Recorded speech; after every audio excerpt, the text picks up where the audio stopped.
News you can trust. Listen to Newsnight, weekdays, 6 p.m. We now go above and beyond the headlines. Followed by Med Talk, Health Talk. We'll talk about how to keep ourselves healthy during the pandemic. Politics as usual. Our guests for tonight, two political science professors. Up close and more. Catch CNN Philippines in all RPN AM radio stations. Weekdays, 6 to 7 p.m. CNN Philippines Hour. Radio Philippines Network. Radio Philippines Network. DX General Santos. DX General Santos. Una sa balita. Musika o kalingawan. Mas tulong pinalakas. Radyo.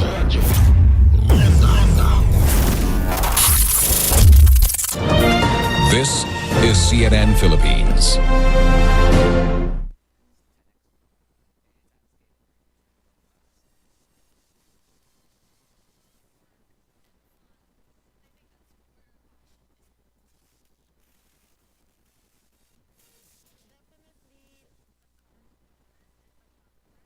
I work best in the car. Really? Let's get you connected here to make sure you don't miss any of your calls. There's no reason why you can't build something great. I'm Paolo Abrera. Let's find out why they belong to the Ultimate Drive Club.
This is Newsnight, where we go above and beyond the headlines. I'm Pia Ontiveros. Tonight on the program, state volcanologists monitoring Mount Bulusan in Sorsogon as residents who fled after the eruption now hope they can return home soon. An SUV driver who was caught on camera hitting and running over a security guard in Mandaluyong City over the weekend may face frustrated murder charges. And heads up, motorists, gas up now if you can, as another round of hefty fuel price hikes take effect tomorrow. Find out by how much.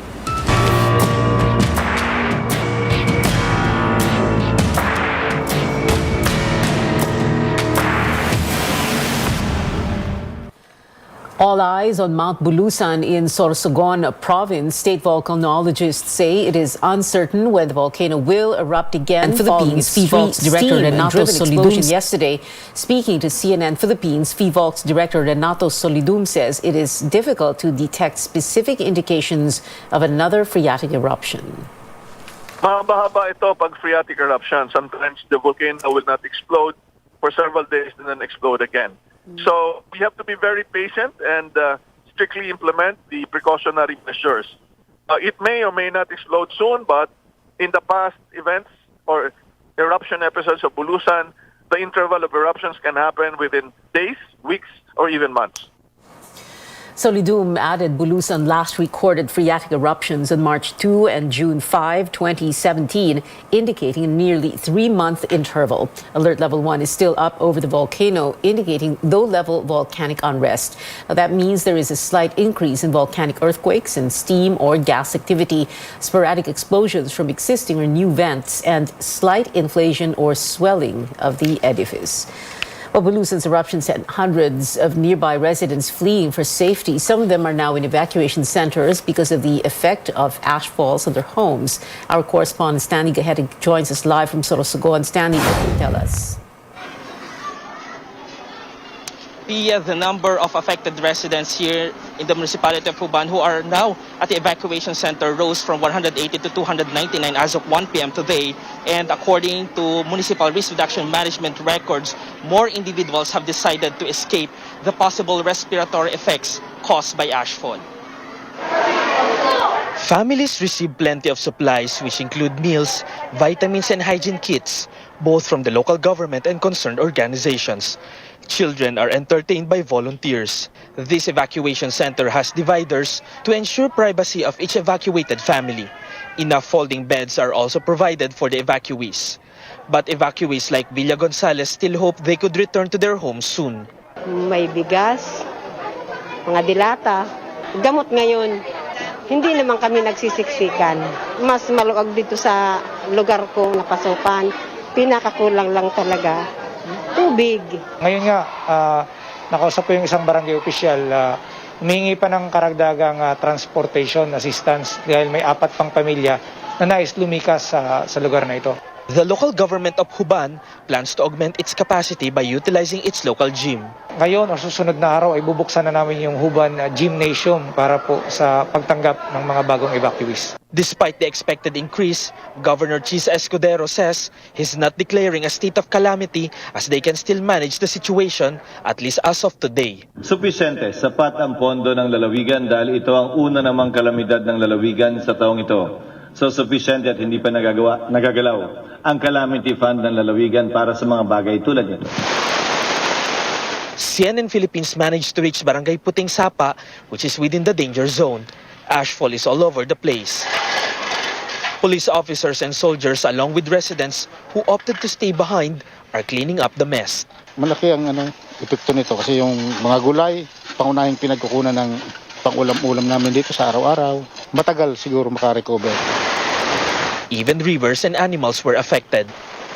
A branch of a tree fell on a residential house due to a heavy volume of ashes. Pag nagtuloy-tuloy yan ang problema. Dahil yung hanap buhay, maperisyon. While the volcano's behavior continues to be erratic, authorities remind the public that entry into the 4-kilometer radius permanent danger zone is strictly prohibited. Vigilance within the 2-kilometer extended danger zone on the southeast sector is also exercised. Fine ashfall can cause irritation and breathing problems, most especially among the vulnerable population like the elderly, children, expectant mothers, and those with respiratory disorders. The local government still can't assess until when evacuees will stay at the evacuation center because there are still recorded earthquakes this morning. But one thing is for sure, they are safe here at the evacuation center against any imminent danger by the volcanic eruption. And that's the latest here in Sorsogon. Back to you, Pia. Stanley Gaheta there reporting. Help is trickling in for affected residents in Sorsogon. Among those who have sent assistance is the Office of Vice President Leni Robredo. She posted these photographs on social media. Robredo said her team arrived there this morning and began relief operations in Huban town, where Stanley is, which was most affected by the ashfall. In her post, Robredo also thanked local officials and Governor Chis Escudero for assisting and welcoming her team. The Philippine Red Cross also deploying a number of personnel and volunteers in the province. Aside from assessing damage in affected towns, they also provided hot meals to evacuees.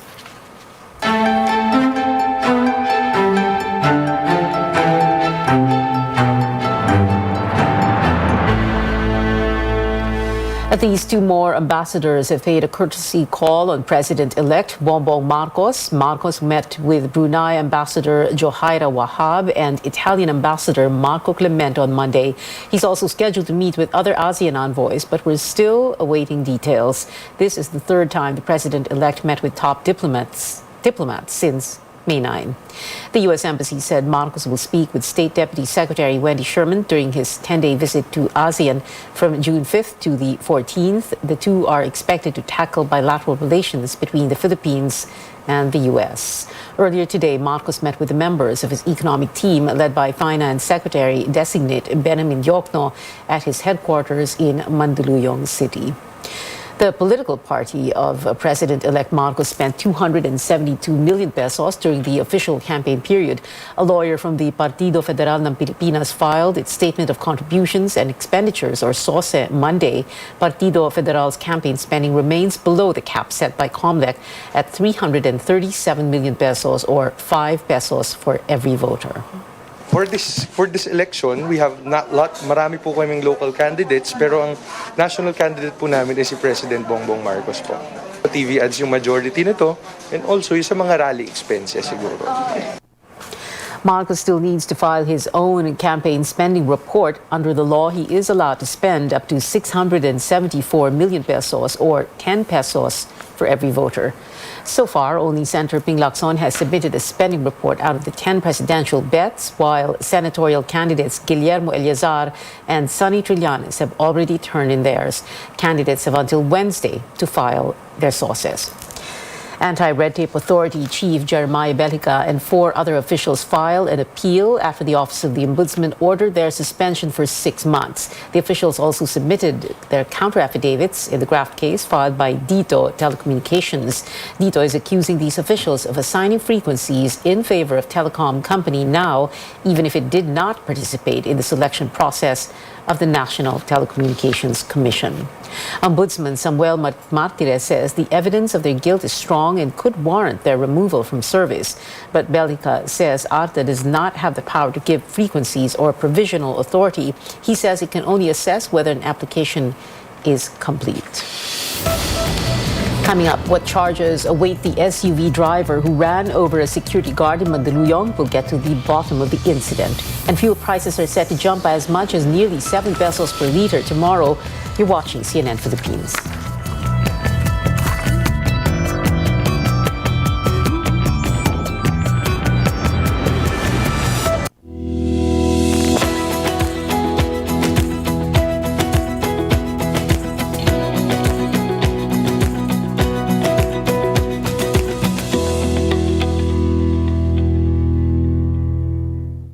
Exodus 18:21.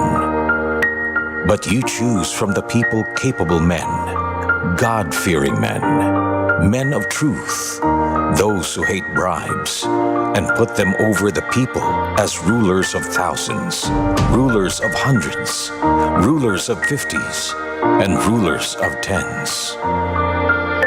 Ang mabuting balita ay hatid sa inyo ng MX3.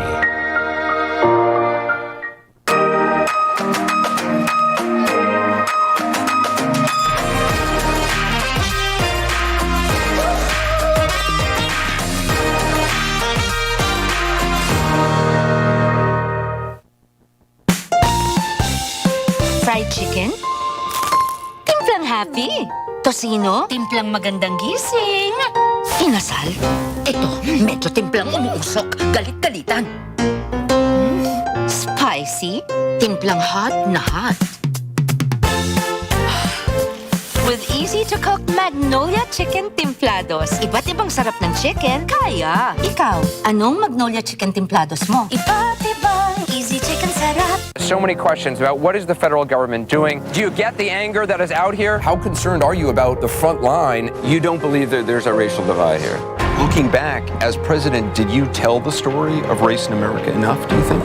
All the places I've been and all the things I've seen, all the people I've talked to, I carry with me. They're a part of what I do right here, holding the powerful accountable, keeping them honest. AC 360, Tuesday through Saturday only on CNN.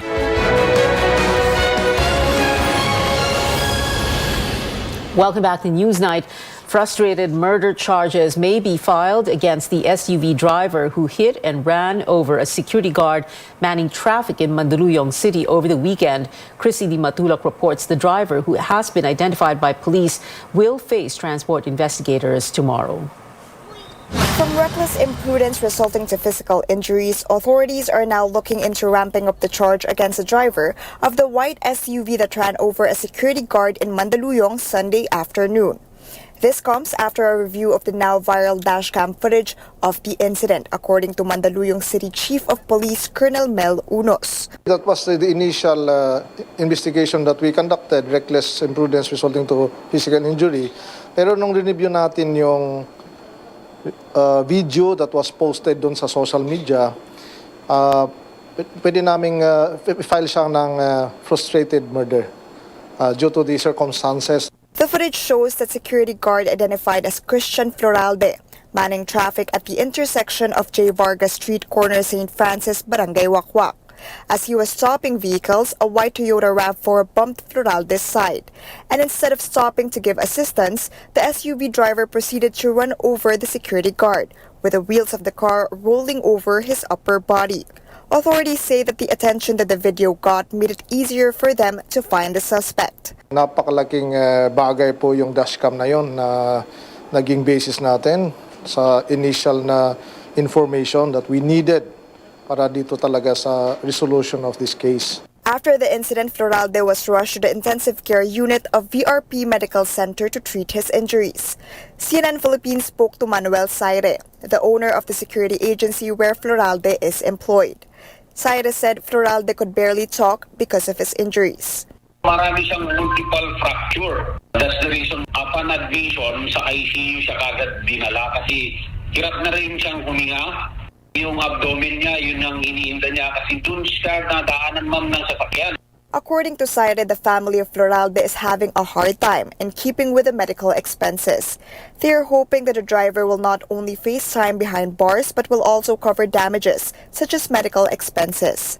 The Land Transportation Office says the driver of the SUV must face the Intelligence and Investigation Division of LTO on Tuesday. The license of the driver has been suspended for 90 days and the SUV driver has been asked to submit a comment or explanation. Chrissy De Matulak, CNN Philippines. Heads up, motorists, you may want to gas up now before fuel prices soar yet again tomorrow. Diesel prices will go up by nearly 7 pesos a liter, almost 6 pesos per liter for kerosene and close to 3 pesos for gasoline. While the country saw a few pump price rollbacks this year, increasing global demand for fuel keeps prices high. Transport groups are appealing to the government for help a day before fuel companies increase prices yet again. They aired their concerns about an existing law and the incoming Transportation Secretary to President-elect Bongbong Marcos. Page Affair has the details. Some transport groups are calling on the incoming administration to review the oil deregulation law. Amindahan yung provision ng oil deregulation law at ipasura yung provision ng oil deregulation law at ipasura yung ODL. LTOP President Orlando Marquez appeals to oil companies. Listen to your conscience and not just look at profits. Hindi naman totally na gusto ko na maalis ang deregulation law dahil mayroon naman itinatakda ng batas na maganda, mabuti sa ating bansa. Kaso nga lang ay naaabuso. Calls for amendments are not new, as the Energy Department is seemingly powerless in regulating prices of fuel products. The DOE says its hands are tied with price increases, but it tried to make oil companies be more transparent. Pasang Masa President Obet Martin says jeepney and bus operators will meet to discuss this on Monday. Piston's requests to President-elect Bongbong Marcos amend the oil deregulation law and look into Petron and the Malampaya gas field to address the price increase. The group also calls for a review of the POV Modernization Act, which they say is a burden for the sector. Tayo naman ay hindi tumututol sa usapin ng modernization. Ang tinutulan natin dito ay yung maling eksima ng pamamaraan ng DOTR, ng LTFRB. While Marcos has yet to name a transportation secretary, Piston is against the reported retaining of Art Tugade as DOTR chief. As for LTOP, they appeal for knowledgeable leaders to be appointed in DOTR and its attached agencies. Huwag na naman sanang maglagay ng isang chairman ng LTFRB na walang karanasan at pag-aaralan na naman kung paano na naman kami pahihirapan. At hamon natin kay BBM, ang hamon natin sa kanya, ang ilagay niya sa DOTR, ilagay niya sa LTFRB, sa LTO, ay galing sa sektor ng public transport para alam nila yung kabuuang problemang kinakaharap nito. Paige Javier, CNN Philippines. News overseas, another deadly weekend in the United States. 6 mass shootings claiming more than 10 lives and injuring many more in just one day. CNN's Cole Higgins reports. 24 hours of deadly shootings across the U.S. I'm tired of standing in front of you talking about guns and bodies. In Chattanooga, Tennessee, 3 people are dead and at least 14 injured after a shooting outside a nightclub. Police say some victims were hit by bullets, others by vehicles fleeing the chaos. It's the second mass shooting in the city in the past week. In Philadelphia, Pennsylvania, 3 people are dead and at least 11 more injured after police say several people opened fire into a crowd in the popular South Street district. There were hundreds of individuals just enjoying South Street, as they do every single weekend when this shooting broke out. And in Mesa, Arizona, 2 people are dead and 2 others injured after a shooting outside a bar. Nearby in Phoenix, 1 person is dead and 8 others injured following a shooting outside a strip mall. In Lexington, Kentucky, police say 1 person is dead and another injured after a shooting at a funeral.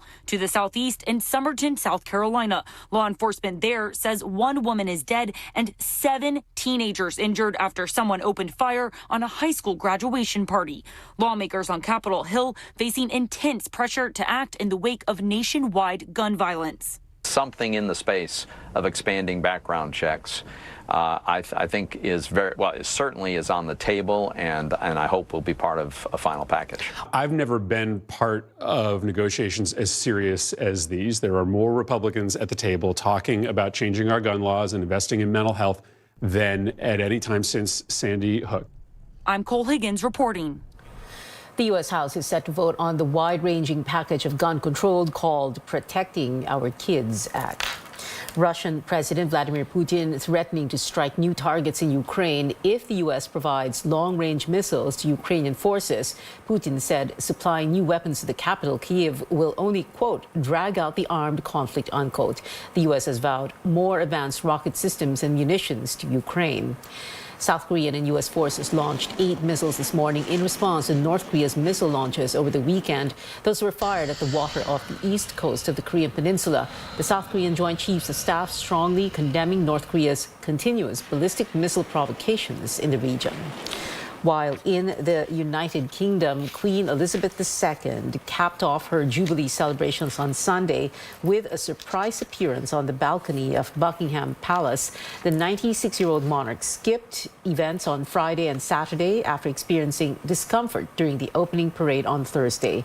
6,000 people took part in the carnival procession, which echoed the coronation 70 years ago. The Queen was joined by 3 generations of her family, her son, Prince Charles, and his wife, Camilla, Duchess of Cornwall, and Prince William and Catherine, Duke and Duchess of Cambridge, and their 3 children. Prince Harry and Meghan, Duchess of Sussex, were absent on Sunday. Entertainment stories ahead. The concert scene in Manila just got more packed. Pop rock band Lainey is set to hold a 3-day concert in the country. And find out which movies and TV shows won big at the MTV Awards. Stay tuned to Newsnight, where we go above and beyond the headlines.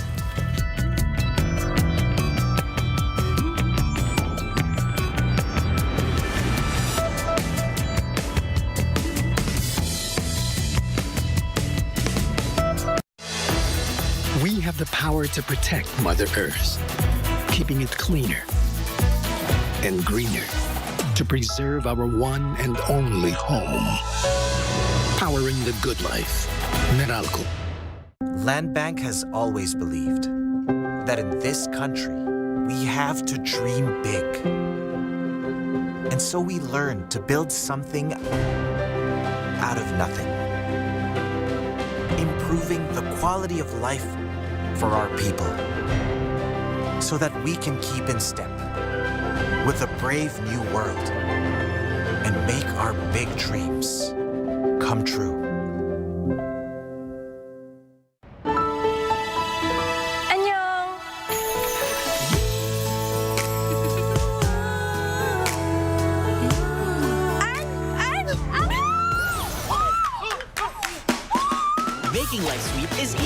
Dahil 35 pesos SRP lang ang San Miguel flavored beer. Swak sa budget, panalo sa sweetness. Uy, sweet! Make life sweet with San Miguel flavored beer.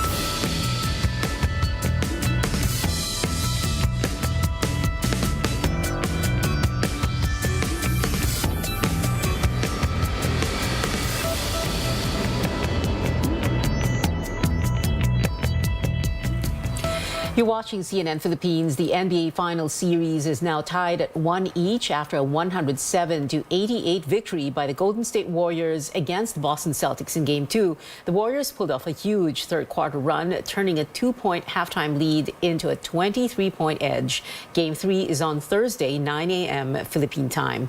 Now, before today's matches, coaches and players of both teams ditched their team colors to wear orange shirts that said "End Gun Violence." Prior to Western Conference Finals game last month, Warriors coach Steve Kerr spoke to the press to call out lawmakers who are against gun control. This was following the mass shooting at the Uvalde Elementary School in the U.S. state of Texas. In entertainment, we have a new batch of queens set to represent the country on the international pageant stage. Paige Javier returns to give us the details on the Miss World Philippines Coronation Night. 25, Gwendolyn Forniol. Looks like the second time is the charm for Gwendolyn Forniol of Negros Occidental. The Filipino-French beauty is the new Miss World Philippines after besting 35 candidates at the coronation night on Sunday. Forniol was a crowd favorite all throughout the pageant, bagging 3 special awards and the Best in Evening Wear title. Her main advocacy is to push for equal rights in education for children through her work with non-profit group the Erda Foundation. Education is the greatest weapon against poverty. Forniol shares what she thinks was her edge in the pageant this time around.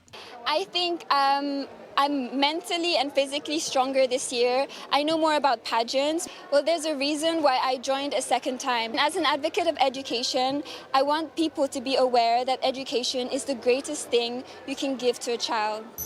Allison Black from Las Piñas City took this year's Miss Supranational Philippines crown. The 23-year-old entrepreneur was also named Best in Swimsuit and Miss Non-Fungible Beauty.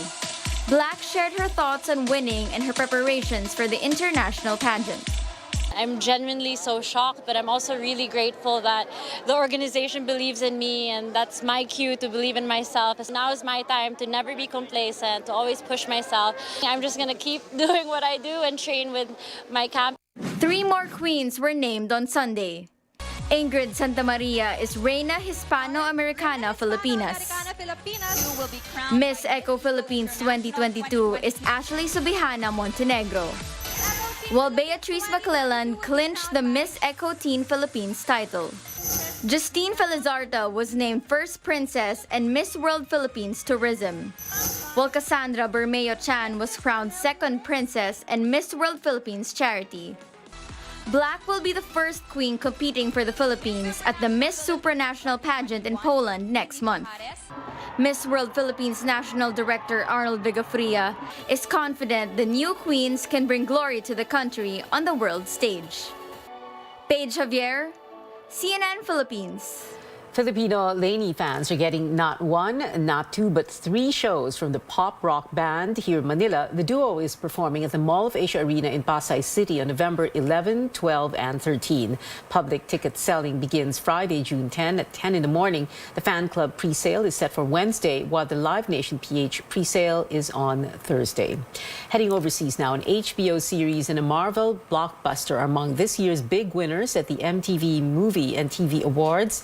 Teen teen drama Euphoria took the most trophies with 4, including Best Show and Best Performance in a Show for Zendaya's role as Rue. It was a double win for the actress, who also starred in Spider-Man: No Way Home. The film nabbed Best Movie and Best Performance in a Movie. Filipino-American stars also took the spotlight with TikToker Bella Porch and Olivia Rodrigo's music documentary capturing a golden popcorn each. And singer-actress Jennifer Lopez received the Generation Award. In an emotional speech, Lopez thanked, quote, disappointment and failure for teaching me to be strong and my children for teaching me to love. View the full list of winners on cnnphilippines.com. And that is it for now. Join me again on news.ph at 7 p.m. I'm Pia Ontiveros for Newsnight, where we go above and beyond the headlines.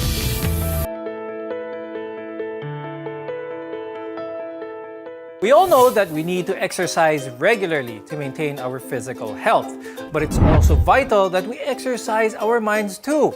Studies show that brain exercises can keep our minds sharp and even improve memory and focus, especially as we age. From memory games to learning a new language, we'll talk about the tried and tested ways to boost your cognitive skills. I'm Dr. Freddy Gomez, and welcome to MedTalk Health Talk on CNN Philippines.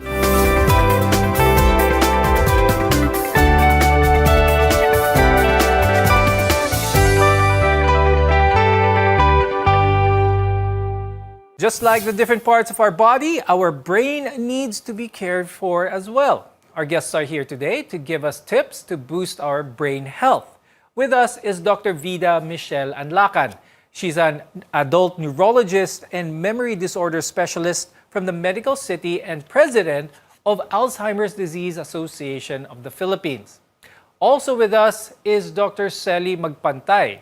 She's a clinical psychologist from the St. Luke's Medical Center. How do we remember how to ride a bicycle? How do we feel all sorts of emotions like joy, sadness, and anger? And how do we breathe without even thinking about it? So our brain is responsible for all of that and more.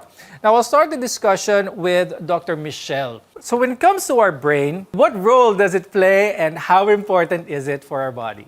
The brain controls everything. It's the CPU of our body. So without any input from the brain, all the other organs will not function. But there are many parts of the brain. There is the cerebrum, the cerebellum, and the brainstem. And the brainstem is the one responsible for vital functions, the very basic functions like breathing, heart rhythm, swallowing, and the like. Now, Dr. Celi, when it comes naman to our brain as that of our emotions, as a source for our emotions, is our brain pretty much the reason for what personality a person has? There are a lot of study that shows that there's a specific part of the brain that is responsible for our personality and emotional regulation, particularly the hypothalamus or the limbic system. So it's really a complex process where a person can differentiate, distinguish behaviors and emotions at the same time. Now let's talk about when the brain is damaged, because when we experience maybe a fall or something traumatic like a car accident or even whiplash injuries, it can cause damage to our brains. Dr. Vida, let's first talk about traumatic injuries and how can this affect our brain? Traumatic brain injuries are blows or bumps to the head causing injury to the brain. It may be very mild, like for example, when you hit your head in a cabinet door or the car door with only a few seconds of loss of consciousness. But sometimes it can be really severe, like when you get into a vehicular accident and you have a prolonged loss of consciousness or you have coma. So immediately you need to be treated for this, for brain swelling, and then later on you have to be guided as to what rehabilitative measures should be done, like speech therapy and cognitive training. In Southeast Asia, the number one cause is due to road traffic collisions. But other causes, especially in the elderly, are falls. So these should be avoided at all costs. Now, Dr. Michelle, aside from traumatic injuries, what other forms of injuries can our brain sustain? You can have strokes, you can have blood clots, you can have direct lacerations to the brain. So a lot can happen. Remember, the brain is a very gelatinous soft structure and it's encased in like a hard plastic. So imagine shaking it. So there's a lot of damage to the brain that happens when we have head injuries. Now, a person's symptoms will depend on the cause and the location on where their brain was injured or damaged, but it can cause cognitive effects for months or even years after that injury. Dr. Selly, what are some of these problems, especially when it comes to cognition with our brains? First of all, let's talk about what is cognition. Cognition is a process where we use our facility, the higher order facility. So for example, when a person do problem solving, executive functioning, even as simple as memorizing and memory and execution of our language, these are components of our cognition. So when a person is suffering from mild to severe cognitive problems, you would notice there's a deterioration of this functionality. So it varies also from person to person and what parts of the brain is damaged. Usually, for example, with stroke, the most affected area is language. Talking about that damage, one of the cognitive effects of brain injury that we want to shed light on is aphasia or language loss. Dr. Michelle, when we talk about aphasia, what part of the brain is usually involved in this, and what are the more common causes for it? So aphasia usually affects the dominant lobe of your brain. So for most people, that is the left brain. So aphasia is a condition that affects how you understand, how you speak, and how you communicate. The most common cause is brain damage from a stroke. So it affects the part of the brain that is responsible for understanding and speech. But there are other causes like head injury and neurodegenerative disorders that affect the language network, such as primary progressive aphasia, which is a form of dementia. So definitely getting old also increases our risk for these conditions. You bring up a good point, and there are parts of our brain. You mentioned the left side of our brain is that of that controls our language. Can you talk about some other parts of the brain, the right side, the front, and the back as well? The dominant lobe, which is the left, the frontal, the parietal, temporal, and occipital, they are mostly responsible for our speech and understanding. So if that left side of the brain is injured, so we have aphasia, and usually they coincide with weakness over the right face, arm, and leg. So we identify that as a stroke. The other side of the brain is also important for daily living. Musicality is there, or other functions. For a small percentage of people, the right side is the dominant brain. Now, language loss can affect everyone differently. It can be very mild, or it can be so severe that communication with a patient is almost impossible. Speech therapy can significantly improve this condition. And today, there are many helpful tools like computers to allow people living with the condition to communicate effectively.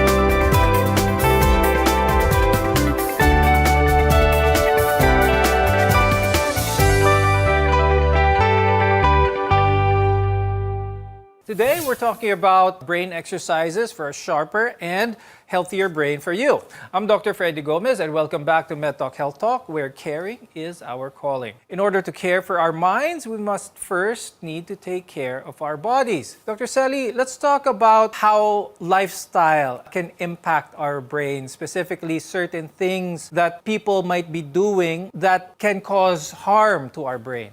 Lifestyles, of course, includes our diet, okay, also with exercises. Now, just like any parts of our body, the brain is very sensitive to all the foods and lifestyle problems that we're encountering, like alcohol, substance use. So if a person wanted to have a healthy brain and memory, we always have to start with creating a better lifestyle. Plus, of course, enhancing our sleep. There's a lot of studies also that prove that memory is also considered a very good factor if a person is sleeping well. So proper sleep, avoiding stress, eating the right food, and maintaining a healthy diet is a very good way to have a healthy mind and a healthy body as well. For someone who follows a lifestyle, let's say, of heavy alcohol drinking, heavy substance abuse, recreational drug use for whatnot, and they stop, can there be permanent changes in the brain? Of course, a lot of clinical study have linked that those abusive substances, alcohol, have a long-term impact on the brain. Like, for example, prolonged use of alcohol, we have a syndrome Lor-Korsakoff, which is related to memory loss over time. There's a lack of the vitamin, the thiamine in the brain. And also with the drugs, when a person uses drugs over time, their brain cells is also damaged. So there's a cognitive effect which resonates with the abuses of the substance in the body of the person. Now, a brain-healthy lifestyle includes, of course, exercising regularly, not smoking, not drinking, getting enough rest, and maintaining a healthy and balanced diet. Now, there are even certain foods that can boost our memory. We'll talk more about that later on the show.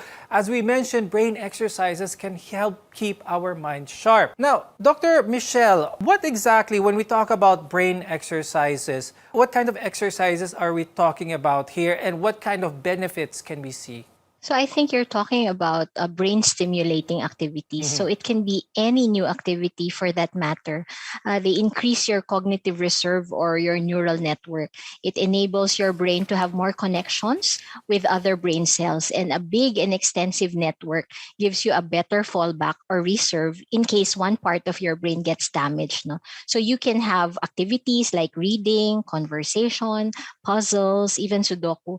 But online resources have expanded enormously due to the pandemic, and there are more and more things to do online. So you just have to be open to try new things and find what is suitable for you. Now, Dr. Selly, Dr. Michelle mentioned about being open to try new things. This can be actually daunting for a lot of people because there's a certain comfort zone people have knowing what they know. And venturing out, trying to learn something can be daunting. But this can actually improve their overall brain function, cognitive function, overall well-being. What can you say about this? I want to support what Dr. mentioned. No, it's very important. As we age, our brain functioning also deteriorates in time because the nerve cells or the brain cells are getting older. So proper stimulation, the brain activities will enhance our brain to a better cognitive reserve as mentioned. So lifelong learning is a trend right now. Elderly or even those who are adult who wanted to experience a new challenge, they can try. They can find simple ways. It doesn't have to go to school or read a lot of information or article. No.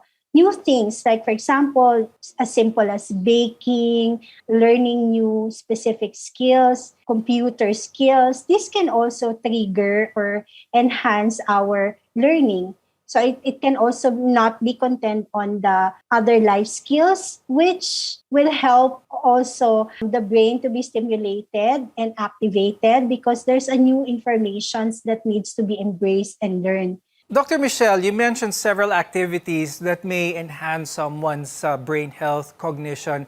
But a key factor here, which a lot of studies mention, is the effort needed to do this. Dapat daw mahirap, may challenge ito. How can this be properly assessed in terms of it being beneficial, this new thing that we're trying to learn? Pag masyadong madali, will this still be effective? It has to be at the edges of your comfort zone for you to be able to be stimulated. So, but I don't want to downplay the role of physical activity. So it's not just mental stimulation that you need to do. You need to also be physically active. That's why before we used to say that ballroom dancing is the best because not only are you physically engaged, but also you're trying to think of what is the next move. So that's very, very good. No? But I cannot downplay the factor of physical activity because anything that boosts blood flow around your body will also boost blood flow to your brain. So it also prevents brain diseases and heart diseases like stroke, memory problems. So the increasing blood flow not only delivers more oxygen and more nutrients to your brain, but it also washes away toxins and wastes from our brain cells. Now, Dr. Michelle, you also mentioned how all of these improve our brain health, trying to push back dementia. And specifically, you talked about Alzheimer's disease. What do we know now about Alzheimer's disease? What can you share with our viewers? What we know now is that we can try to delay the onset of it. We can try to skirt it. So meaning you have to control your vascular risk factors. Like if you have hypertension, diabetes, obesity, then you have to do something about it. Then physical inactivity is something that you have to improve. Hearing loss in midlife, if you're hard of hearing, you have to get a hearing aid or you have to improve that and get that checked. No? So having a good social network and support group will also help a lot. Now, we all know living a healthy lifestyle can improve your overall physical well-being, but it can also significantly improve your brain health as well. More tips on how to boost your cognitive skills when we return. Your health is our mission here on MedTalk Health Talk. We'll be right back.